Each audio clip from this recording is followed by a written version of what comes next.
ನಮಸ್ತೆ ಆದ್ಮೇಲೆ ಯರಬೋತನಹಳ್ಳಿಯಲ್ಲಿ ಈಗೆಲ್ಲ ಡ್ರಿಪ್ ಲೈನು ಮಾಡ್ಕೊಂಡಿದ್ದೇವೆ. ಇಲ್ಲಿಗ ಒಂದೊಂದು ಲೈನಲ್ಲಿ ಆಗತ್ತೆ, ಒಂದು ಲೈನಲ್ಲಿ ಗ್ರೀಸಿಡಿಯ, ಒಂದು ಲೈನ್ ನುಗ್ಗೆ ಬರುತ್ತೆ.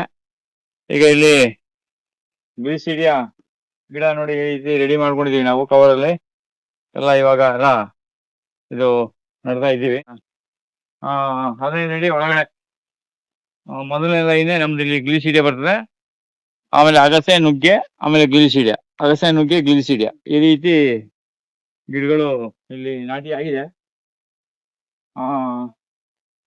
ಆಮೇಲೆ ಇಲ್ಲಿ ಜಟ್ರೋಪಾದ ಲೈನು ಇಲ್ಲಿ ಎಳ್ಕೊಂಡಿದ್ದೇವೆ. ಜಟ್ರೋಪ ಈಗ ಬಾರ್ಡ್ರಲ್ಲಿ ಜಟ್ರೋಪ ಹೋಗುತ್ತೆ, ಅಲ್ಲಿಂದ 4 ಅಡಿ ಬಿಟ್ಟು ಇದು SBM ಲೈನು. ಅಲ್ಲಿಂದ ಈ ಮಧ್ಯದಲ್ಲಿ ಇದು 11 ಅಡಿ ರೋಡ್. ಯಾವಾಗಲೂ ನಿಮ್ಗೆ ಜಮೀನ್ ಸುತ್ತ ರಸ್ತೆ ಆರಾಮಾಗಿರುತ್ತೆ. ಡೈಲಿಗೆ ಜಟ್ರೋಪದಿಂದ 4 ಅಡಿಗೆ SBM ಇಂದ ಒಂದು 11 ಅಡಿಯಲ್ಲಿ ನಮಗೆ ಇಲ್ಲಿ ಗ್ಲಿಸಿಡಿಯ ಬರ್ತದೆ. ಈಗ ಈ ಜಮೀನಲ್ಲಿ ನಾವು ನೋಡಿ ಎಲ್ಲ ಗ್ಲಿಸಿಡಿಯ ಎಲ್ಲ 18 ಅಡಿಗೆ ಒಂದೊಂದು ಸಾಲು ಮಾಡಿ ಅದನ್ನ ಹಾಕಿದ್ದೇವೆ. ಈಗ ಈ ಜಮೀನಲ್ಲಿ ನಾವು ನಮ್ಮ ಪ್ರಫುಲ್ ಚಂದ್ರ ಅವರ ಮೆಥಡ್ ಇದೆಯಲ್ಲ, ತೀರ್ಥಹಳ್ಳಿ ಪ್ರಫುಲ್ ಚಂದ್ರ ಅವ್ರ ಮೆಥಡ್ ಅಲ್ಲಿ ನಾವು 15x15 ಜಿಗ್ಜಾಗ್ ಆಗಿ ಇಲ್ಲಿ ತೆಂಗಿನ ಗಿಡವನ್ನ ಹಾಕಕ್ಕೆ ನಾವು ರೆಡಿ ಮಾಡ್ತಾ ಇದ್ದೇವೆ. ಅದ್ರ ಕೆಲಸ ಈಗ ನಡೆಯುತ್ತೆ. ಅದ್ರದ್ದು ನಿಮ್ಗೆ ನಾನು ಮುಂದೆ ವಿವರವನ್ನ ಹೇಳ್ತಾ ಹೋಗ್ತೀನಿ. ಹಾಗೆ ಈಗ ಗ್ಲಿಸಿಡಿಯದ ಗಿಡ ಈಗ ನಿಮ್ಗೆಲ್ಲ ಗಿಡ ನೆಟ್ಟಾಗ ಅದೆಲ್ಲ ಬಾರ್ದಂಗೆ ಕಾಣ್ತದೆ. ಸುಮಾರು 1-1.5 ಅಡಿ 2 ಅಡಿ ಒಳಗಡೆ ಒಂದೊಂದು ಗಿಡಗಳನ್ನ ನಟ್ಕೊಳ್ಬೇಕು. ಅದೀಗ ಈ ಸರಿ ನಾವು ಏಪ್ರಿಲ್ ಮೇನಲ್ಲಿ ನಟ್ಟಿರೋದ್ರಿಂದ ಜೂನ್ ಜುಲೈ ನೆಕ್ಸ್ಟ್ 1 ವರ್ಷ ಅದು ಹಾಗೆ ಇರ್ತದೆ ಅಲ್ಲಿ. ಆಮೇಲೆ ನಾವೇನ್ ಮಾಡ್ತೀವಿ, ಅದನ್ನ ನೆಕ್ಸ್ಟ್ ಮೇ ಜೂನ್ಗೆ ಅದನ್ನ ಕಟಾವ್ ಮಾಡೋಕೆ ಶುರು ಮಾಡಿದ್ರೆ ಆಮೇಲೆ ಪ್ರತಿ ತಿಂಗಳು ನಾವು ಅದನ್ನ ಪ್ರತಿ ವರ್ಷಕ್ಕೆ ಒಂದು 2-3 ಸರಿ ನಾವು ಅದನ್ನ ಕಟ್ ಮಾಡಿ ಹಾಕೊಳ್ಬೋದು.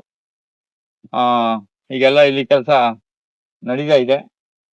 ಇದೆಲ್ಲ ನಾಳೆಯಿಂದ ಇದಕ್ಕೆಲ್ಲ ನೀರು ಬಿಡಕ್ಕೆ ಶುರು ಮಾಡ್ತೀವಿ. ಎಲ್ಲ ಲೈನ್ ಎಲ್ಲ ಆಗಿದೆ, ಇನ್ನು ಸ್ವಲ್ಪ ಲೈನು ಪೈಪ್ ಲೈನ್ ಇನ್ನೂ ಆಗ್ಬೇಕು. ಹಾಗೆ ಇಲ್ಲಿ 15x15 ಜಿಗ್ಜಾಗ್ಗೆ ನಾವೆಲ್ಲ ಈಗ ಲೈನು ಇಲ್ಲಿ ಮಾಡ್ಕೊಂಡಿದ್ದೇವೆ. ಅದಿವಾಗ ನಿಮಗೆ ನಾಳೆ ತೆಂಗಿನ ಗಿಡ ನಟ್ಟ ಮೇಲೆ ನಿಮ್ಗೆ ಒಂದ್ಸಲ ನಾನು ವಿಡಿಯೋ ಮಾಡಿ ತೋರಿಸ್ತೀನಿ. ಈಗ ಇಲ್ಲಿ ಬೇಲಿಯಿಂದ 15 ಅಡಿ ಈ ಕಡೆ ಒಳಗಡೆ, ಇಲ್ಲಿ ಬೇಲಿಯಿಂದ ಒಂದು 15 ಅಡಿ ಒಳಗಡೆ ನಾವು ಈ ರೀತಿ ಹಾಕೊಂಡು ಈ ಲೈನಲ್ಲಿ 2 ಲೈನ್ ಇಲ್ಲಿ ಬರ್ತದೆ. ಇಲ್ಲಿ 15x15 ಬೇಲಿಯಿಂದ 15 ಅಡಿ ಒಳಗಡೆ, ಪುನಃ ಈ ಕಡೆಯಿಂದ 15 ಅಡಿ ಒಳಗಡೆ, ಈ ತರ ಬೇಲಿಯಿಂದ ಬೇಲಿಗೆ 15 ಅಡಿ ಈಗ ಬಿಟ್ಕೊಂಡಿದೀವಿ. ಇಲ್ಲಿ 15x15 ಜಿಗ್ಜಾಗ್ ಆದ್ಮೇಲೆ ಪುನಃ ಒಂದು 30 ಅಡಿ ಬಿಟ್ಬಿಟ್ಟು 15x15 ಜಿಗ್ಜಾಗು. ಇದು ಯಾವ ರೀತಿ ಬರ್ತದೆ ಅಂತೇಳಿ ನಾನು ಮುಂದಿನ ವಿಡಿಯೋದಲ್ಲಿ ನಿಮಗೆ ಅದನ್ನ ನಾನು ತೋರಿಸ್ತೀನಿ. ಈಗೆಲ್ಲ ನಾವು ಡ್ರಿಪ್ ಲೈನ್ ಇಲ್ಲಿ ಮಾಡಿರೋದ್ರಿಂದ ನೀರೆಲ್ಲ ಇದಕ್ಕೆ ಚೆನ್ನಾಗಿ ಉಣಿತಾ ಇದೆ. ಅಲ್ಲಿ ಚೆನ್ನಾಗಿ ಉಂಟ ಮೇಲೆ ನಾವಿಲ್ಲಿ ಏನು ಯಾವ ಹಣ್ಣಿನ ಹಾಕಬೇಕು ಅನ್ನೋದನ್ನ ನಾವು ಮುಂದೆ ನಿಮಗೆ ಅದನ್ನ ಒಂದೊಂದೇ ವಿವರವಾಗಿ ತೋರಿಸ್ತೀವಿ. ಈಗ ನೀರು ಬಿಡ್ತಾ ಇದೆ, ಎಲ್ಲ ಚೆನ್ನಾಗಿ ಉಣಿಯುತ್ತೆ. ಎಲ್ಲ ಉಂಟಾದ್ಮೇಲೆ ಗುಂಡಿ ಎಲ್ಲ ತೆಗಿಯಕ್ಕೆ ತುಂಬಾ ಅನುಕೂಲ ಆಗ್ಬೇಕು. ಅದಕ್ಕೆ ನಾವು ಈ ರೀತಿ ಫಸ್ಟ್ ನಾವು ಮಾಡೋದೇ ಜಮೀನಲ್ಲಿ ಕೆಲಸ ಮಾಡೋದು ಡ್ರಿಪ್ ಲೈನ್ ಒಂದು ಆಗೋಯ್ತು ಅಂದ್ರೆ ನಮ್ಗೆ ಬಾಕಿ ಇರೋದೆಲ್ಲ ಕೆಲಸಗಳು ಮಾಡಕ್ಕೆ, ನೀರು ಹೇಗ್ ಬೀಳ್ತದೆ, ಎಷ್ಟು ಬೀಳ್ತದೆ ಅಂತೆಲ್ಲ ಅದನ್ನ ನೋಡ್ಕೊಂಡು ಮಾಡೋದು ತುಂಬಾ ಸುಲಭ ಆಗ್ತದೆ. ತುಂಬಾ ಜನ ಗೋಶಾಲೆಯ ವಿವರ ಕೊಡಿ, ನೀವು ಗೋಶಾಲೆ ಹಾಗೆ ಅಂತೇಳಿ ಕೇಳಿದಿರಿ. ತುಂಬಾ ಜನ ತುಂಬಾ ಪ್ರಶ್ನೆಗಳನ್ನೆಲ್ಲ ರೈಸ್ ಮಾಡಿದಿರಿ. ನಾವು ಈಗ ಯರಪೋತನಹಳ್ಳಿಯಲ್ಲಿ ಮಾಡ್ತಾ ಇರೋದು ಜಾಗ ಇದು ಸುಮಾರು 1.5 ಎಕರೆ ಬರ್ತದೆ. ಇದು 1.5 ಎಕರೆ ಜಾಗ ಇದೆ. ತುಂಬಾ ಜನ ತುಂಬಾ ರೀತಿಯ ಸಲಹೆ ಕೊಡ್ತೀರಿ, ತುಂಬಾ ಧನ್ಯವಾದ. ಆದ್ರೆ ನೀವು ಕೆಲವು ಪ್ರಶ್ನೆಗೆ ಸಲಹೆಗೆ ನಮಗೆ ನೇರವಾಗಿ ಸ್ಪಂದಿಸಕ್ಕೆ ಅವಾಗಲೇ ನಾವು ಮೆಸೇಜ್ ಹಾಕಿ ಕಮೆಂಟ್ ಮಾಡಕ್ ನಮಗೆ ಬರಲ್ಲ. ಹಂತವಾಗಿ ನಿಧಾನದಲ್ಲಿ ನಿಮ್ಮ ಮೆಸೇಜ್ಗಳನ್ನೆಲ್ಲ ನೋಡಿ, ನಿಮ್ಮ ಕಮೆಂಟ್ಸ್ ಎಲ್ಲ ನೋಡಿ ಸಮಯಕ್ಕೆ ತಕ್ಕಾಗಿ ಮಾಡ್ತೇವೆ. ಈಗ ನಮ್ಗೆ ಒಂದು 4-5 ದಿನದಿಂದ ನಮ್ಮ ವಿಡಿಯೋಗಳು ಸರಿಯಾದ ಟೈಮ್ಗೆ ಅಪ್ಲೋಡ್ ಮಾಡಕ್ ಆಗ್ತಾ ಇಲ್ಲ. ಅದು ನಿಮ್ಗೆ ಗೊತ್ತಿರ್ತದೆ, ಯಾಕೆಂದ್ರೆ ನಾವು ಇಲ್ಲೆಲ್ಲ ಕೆಲಸವನ್ನ ಮಾಡ್ಕೊಂಡು ಕೆಲವು ಕಡೆ ನಮ್ಗೆ ನೆಟ್ವರ್ಕ್ ಸಿಕ್ಕೋದಿಲ್ಲ.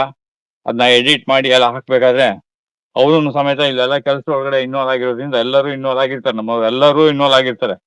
ಅದೇನೋ ಒಂದೇ ಕೆಲಸ ಒಬ್ಬರೇ ಮಾಡ್ಕೊಂಡಿರೋದಿಲ್ಲ, ಎಲ್ಲಾ ಕೆಲಸದಲ್ಲೂ ಎಲ್ಲಾರು ಇನ್ವಾಲ್ವ್ ಆಗೋದ್ರಿಂದ ನಮ್ಮ ಎಡಿಟಿಂಗು ಮತ್ತೆ ಆ ಟೈಮಿಂಗ್ ಸರಿಯಾಗಿ 6 ಗಂಟೆಗೆ ನಮಗೆ ಹಾಕಕ್ ಆಗ್ತಾ ಇಲ್ಲ. ಕೆಲವೊಮ್ಮೆ ಟವರ್ ಇರಲ್ಲ, ಆಮೇಲೆ ಕೆಲವೊಮ್ಮೆ ಏನಪ್ಪ ಹೇಳೋದು ಅದಕ್ಕೆ, ನೆಟ್ವರ್ಕ್ ಇರಲ್ಲ. ಆ ನೆಟ್ವರ್ಕ್ ಇಲ್ಲದೆ ಇದ್ದಾಗ ನಾವು ಏನು ಮಾಡಕ್ ಆಗಲ್ಲ. ಆ ಟೈಮಲ್ಲಿ ನಾವು ನೆಟ್ವರ್ಕ್ ಇರುವಂತ ಜಾಗದಲ್ಲಿ 6 ಗಂಟೆ ಮೇಲೆ ಸಾಯಂಕಾಲ ಹೋಗಿ ಅದನ್ನ ಅಲ್ಲಿ ಅಪ್ಲೋಡ್ ಮಾಡ್ತೀವಿ. ಅಪ್ಲೋಡ್ ಆಗಿರ್ತದೆ. ಅದು ಏನೋ ಹೇಳ್ತಾರಲ್ಲ, ಅದು ಯಾಕೋ 1-2-3 ದಿನದಿಂದ ನಮಗೆ ಸಮಯಕ್ಕೆ ಸರಿಯಾಗಿ ಅದು ಮಾಡಕ್ ಆಗ್ತಾ ಇಲ್ಲ. ಅದಕ್ಕೆಲ್ಲ ಮುಂದೆ ನಾವು ವ್ಯವಸ್ಥೆಯನ್ನ ಏನ್ ಮಾಡ್ಬೇಕಂತ ಮಾಡ್ಕೊಳ್ತೀವಿ. ಅದೇ ಕೆಲವೊಮ್ಮೆ ನೆಟ್ವರ್ಕ್ ಇಲ್ಲ ಅಂತ ಹೇಳಿದ್ರೆ ನಾವು ಏನು ಮಾಡೋದು ಕಷ್ಟ ಆಗ್ತದೆ. ಹಾಗೆ ಕೆಲವೊಮ್ಮೆ ಟೈಮ್ ಹಿಂದೆ ಮುಂದೆ ಆದಾಗ ನೀವು ಎಲ್ಲ ಸ್ವಲ್ಪ ಅಡ್ಜಸ್ಟ್ ಮಾಡ್ಕೊಳ್ಳಿ. ನೀವು ಕೊಡ್ತಾ ಇರೋ ಪ್ರೋತ್ಸಾಹಕ್ಕೆ ನಮ್ಗೆ ತುಂಬಾ ಧನ್ಯವಾದ. ಇನ್ನೊಂದು ಸ್ವಲ್ಪ ದಿನದಲ್ಲಿ ನಮ್ದು ಒಂದು 400 ವಿಡಿಯೋ ಆಗ್ಬೋದು ಕಾಣ್ತದೆ ಅಲ್ವಾ? 400 ಏನೋ ಆಗುತ್ತೆ. ಆ 400 ಅನ್ನೋದು ಮುಖ್ಯ ಅಲ್ಲ.